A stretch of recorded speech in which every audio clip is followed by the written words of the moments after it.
Peace, peace, beautiful beings. I know it's been a while, but I am back with a new segment of mental health in the media. I am Coach V, and I'm a holistic mental health and healing coach. And this segment is all about me offering 55 cents worth of my perspective on mental health as it relates to trending media topics. So first and foremost, I want to shout out one of my favorite YouTubers, Lovely T, for having a very detailed, on point commentary about the battle rapper G Cass. I saw your Instagram post, so that led me to search the video on your YouTube channel, and I consumed all 30 plus minutes of your commentary as well as the playback on the portion of the battle rap that you were discussing. So let me first and foremost say that I totally and completely agree with your viewpoint on this battle rapper. With that being said, I'm just going to offer a few minutes of commentary on my observation regarding the mental health behavior of this battle rapper G Cass, as well as I'm gonna touch a little bit on the people that were around him, including the crowd, the cameraman, as well as the competing battle rapper. It's a mess.com. So here we go. As a reminder, when I talk about mental health, I'm using the general definition that we are talking about how you view yourself, how you view people around you, and how you view society at large. If you have a predominantly positive opinion or outlook or feeling or viewpoint about yourself, others, and the universe at large, it is said that you have great mental health. If you have a doom and gloom, woe is me, negative laced viewpoint about yourself, other people, and the universe at large, it's generally said that you have poor mental health. I think it's important to note as well that a person that has great mental health is not because there's an absence of a diagnosed mental illness. So what that means is a person can exist without being clinically diagnosed with a mental illness such as anxiety, schizophrenia, bipolar disorder. However, they can still have mental illness or mental health challenges. That makes sense to you. So with that being said, it should be no surprise that in my observation, the battle rapper G Cass has a moderate to severe level of mental illness, meaning his outlook about himself, about people around him, and about the universe at large. Specifically, it appears his viewpoint about black women, specifically his viewpoint about darker skinned black women, demonstrates that he has a level of poor mental health. When I was watching the playback of that segment of the battle rap on Lovely T's channel, I had to physically restrain myself from stopping the entire YouTube segment. It made my heart hurt. It made my stomach do flip-flops. And it made me feel as if I needed to vomit. That's how disgusted and shocked that I was to hear the words coming out of his mouth. So then I transitioned from being disgusted and hurt to feeling bad for him, to wondering who hurt him, who did wrong by him. Why is he exhibiting a behavior that appears to be a result of trauma he experienced either as a child or as an adult by someone who may have been a dark-skinned black woman? Like, who hurt him? I also viewed it wasn't even an apology video, so we're not going to misname it, but the video that was the response that G Cass had after his battle rap portion went viral. And just as Lovely T said, there was definitely not an apology. There was a lot of ego there. There was a lot of excuse making. There was a lot of narcissistic behavior being exhibited as if, oh, it wasn't a big deal. The population at large is being too sensitive. It was just a battle rap. And oh, it doesn't matter what I said because the competitor don't have a daughter anyway. Why, why, why? When a person has that much fire and that much venom and they stand 10 toes down on something that was offensive to a particular group of people, that person is dealing with trauma. And usually, when a person cannot get vindication or an apology or have amends made with them from that person who actually harmed them, they get their sense of peace and calm by lashing out at any and everybody else that represents that population. So, for example, if it was a dark-skinned black woman who hurt him, who shamed him, who abused him mentally, physically, emotionally, financially, and that person either has cut them off, that person has either transitioned, that person is not accessible, or that person is like, apologize for what?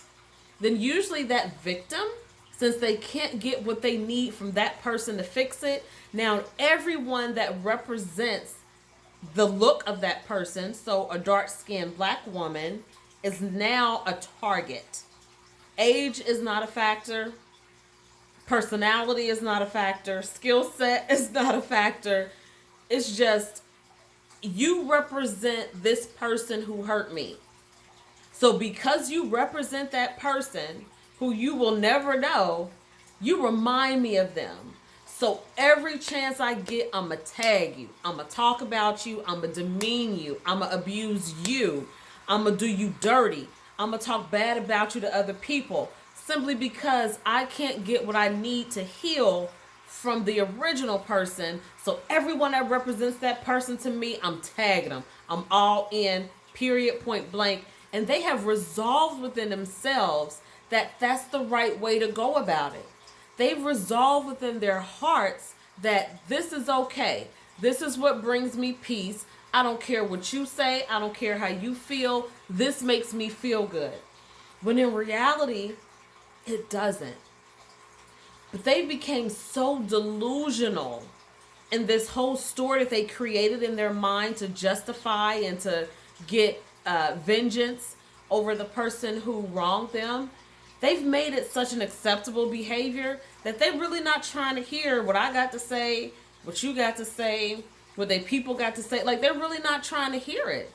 Because to them, it makes sense. To them, they think it makes them feel good. And the reason why I say think is because in my experience, personally and professionally, a lot of people who respond that way and tell people, oh no, I'm good, ain't nothing wrong with me, something wrong with you, this is how I deal with it, I'm happy being the way I am, whoop, whoop, whoop.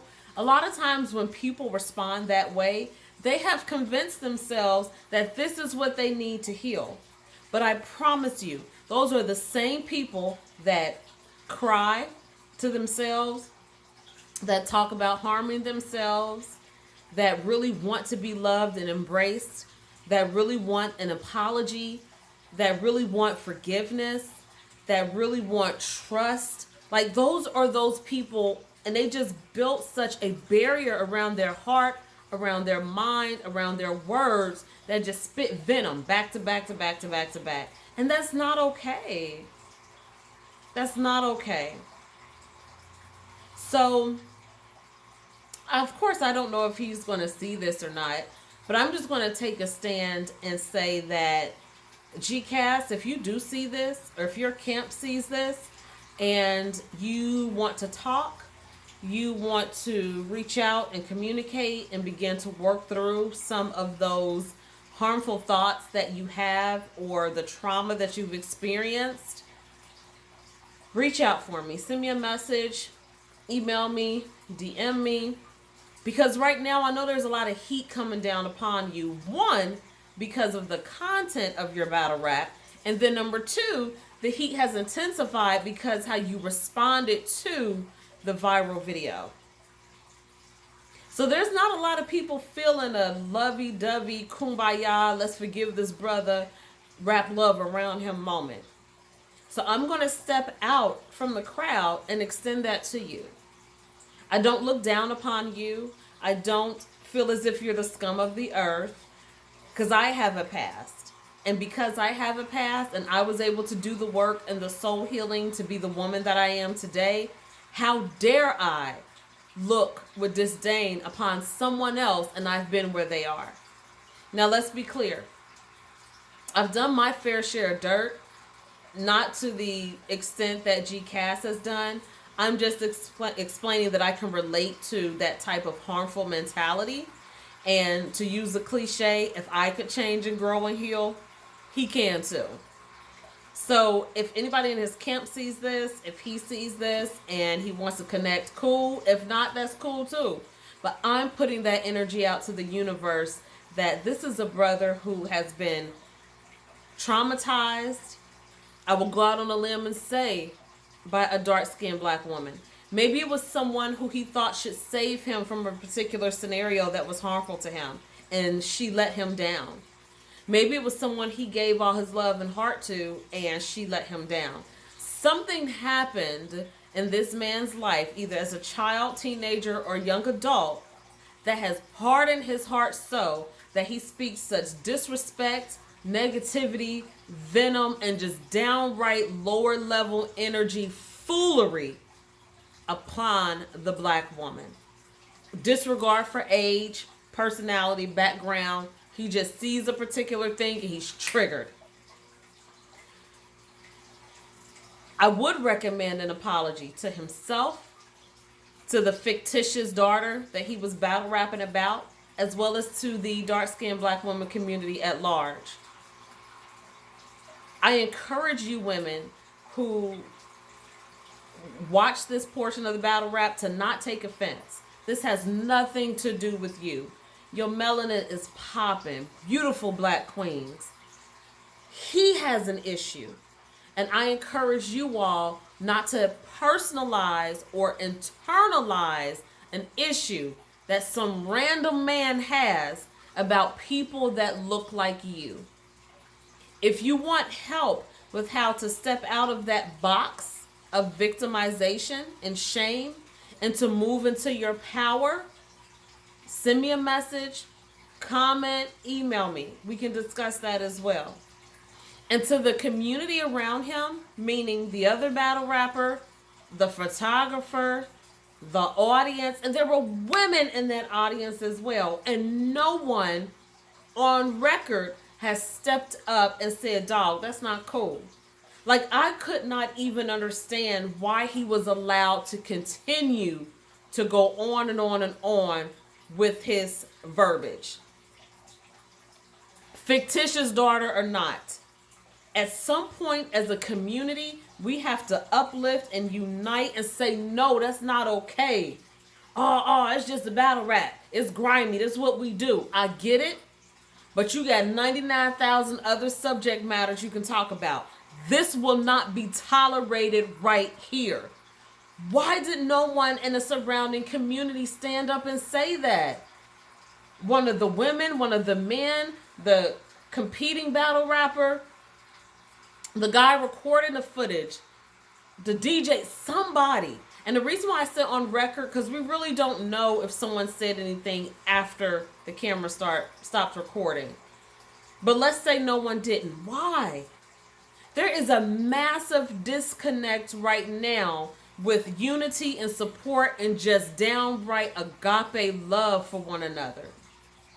Period, point blank. Love is beyond sex. Love is beyond money. Love is beyond religious background. Love is beyond specific beliefs, creeds. Love is beyond all of that. There has to be a mass awakening across the world where we love and unite and support one another, especially when we come from a group of people that have been so oppressed and so downtrodden and so disrespected and so used and so abused. There has to be a time where we say enough is enough. There has to be a time where our self-value and our self-worth, we just one day get it. And so we're acquiring knowledge and talking to people and meeting up with groups that can help us elevate the universal vibration in love. My heart hurts. My heart hurts. Not only for G Cass, but for the people around him. Because I promise you this. If I was the type that attended events like that, and I heard some foolishness like that going on, I would have been that sister in the crowd that they would probably have to escort out. Because I wouldn't have been quiet. I wouldn't have been laughing. I wouldn't have been whispering quietly amongst my friends who I was with. I would have spoke up loudly and used my voice and let them know that that's not okay. I don't care about the boos. I don't care about it not being the most popular opinion. I would have been that woman. I would have been that queen to stand up and say, all right, pause, this ain't cool. And y'all know this ain't cool. So May 1st is tomorrow. It's Nationally Mental Health Awareness Month. I will be uploading more content over the next 31 days, specifically supporting Mental Health Awareness Month. And also, it's a G Day, May 6th. I'll be celebrating my 40th rotation around the sun. I'll be talking about my book. And I'm actually going to do another video. Actually, you know what? We're not going to do another video. We're going to do it now. We're going to do it now. My new book, Renew Your Mind, Take Charge of Your Mental Health, 8 Alternative Ways to Improve Your Quality of Life. This book will be on sale the entire month of May for $9.99. That's 50% off of the retail price. When I watched Lovely T's video from start to finish, the first thing I thought about was the first chapter of my new book. Chapter 1, if you can see it, is entitled Learn to Forgive Yourself for Being Duped. That's chapter 1, out the gate content. And this is what this chapter is about. We have been hoodwinked, bamboozled, led astray from our greatness. Whether it's been from people that we trusted, like family members and friends, religious leaders, we've adopted their opinions and their ideas about us and the things they spoke across our life. We internalized that as teenagers, and as adults, we manifested that. So whether it's we're not smart enough, we dirty, we stink, we stupid, we'll never amount to anything. You just like your daddy. You just like your mama. You ain't nothing. You never be nothing. You never have nothing. We've embraced so much harmful rhetoric from people who were also hurt. And they dimmed our light. And we thought it was okay because it was people who we trusted. People whose opinions we valued and upheld and put on a pedestal. So if they told us something and it even hurt us, we believed it because we trusted the relationship and their opinion and their thought processes. We trusted them not to hurt us. So even if they said something that didn't sit right with our spirit, or they said something that made us go crying to our pillows, we believed it because of who it came from. We weren't taught to consider the source. So because of that, a lot of us are walking around damaged and bruised and haven't even began a healing journey. And we've been doing it for so long that we think that's what life is.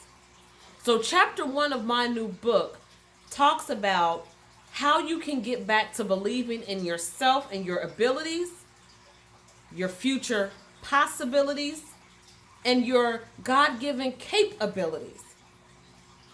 So forgiving yourself for being duped means we need to start a mass movement to forgive ourselves for believing the foolishness that people instilled inside of us. All the things I mentioned a few minutes ago and more. Chapter 1 of my new book, walks you through how you can forgive yourself and reignite that flame of self-confidence, self-love.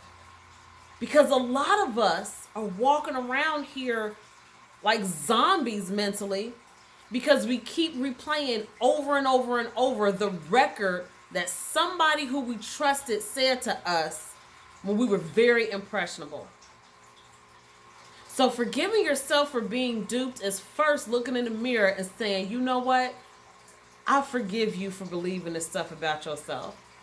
I forgive you for believing what grandma said, for what daddy said, for what mommy said, for what the cousin said, for what pastor so-and-so said, for what your husband said, your wife said. I forgive you for allowing yourself to be tricked. And now that I forgive you, now we're about to rebuild you and fortify you so that it's going to be a lot more challenging for you to be tricked again. Chapter 1 of my new book, $9.99, beginning May 1st on my website. I want as many people as possible to grab this book, to read this book, to do the exercises in this book, because we got to do something different. And the reason why I marked my book down is because I want as many people to be able to access this book as possible. I'm even launching beginning the end of May, a coaching program to go along with this book where I teach you directly one-on-one how to apply the principles in this book. I even answer any questions that you may have while reading the book. So in order to be entered into the program, you do have to have a copy of the book, right? This is all on my website. I'll put the link to my website in the description box. But even outside of that, I hope that I was able to reach or touch someone, a young adult, an older adult. We got to do something different. And I'm doing my part to help us all universally. So this is a longer mental health in the media segment than all my previous videos have been. But this just touched my heart. Like this just, oof. It just makes me sad. And it just lets me know how much more work needs to be done. So as I continue to work on myself, I still have to work on helping as many people as possible, the universe at large. And I'm going to continue to create content, write books, do speaking engagements, coaching programs, make merchandise and products that will help people who are drawn to me or who are ready. So if that's you, if you haven't already, subscribe to my YouTube channel and make sure you click the notification bell so that you're one of the first persons to be notified when I upload new content. My channel is all about mental health and healing in an alternative and holistic way. So I may talk about angel numbers. I may talk about some mental health hacks that I use to still stay in charge of my own mental health. I cover mental health in the media. I do little segments where I do tips. My latest one was mental health and relationships, seven tips on how you can support your mental health during relationships. I have playlists on my channel so you can find the content more quickly. If you have any questions or comments, please leave them below in the comment section. Give this video a thumbs up. Share this video with anyone who you think can benefit from the content. And I will see you in the next video. And don't forget to purchase my new book, $9.99. All right, y'all. I will see you next time. I'm Coach V, and my signature message is that mental health is sexy, and I'm going to spend the next 31 days telling you why. So stay tuned. Be blessed.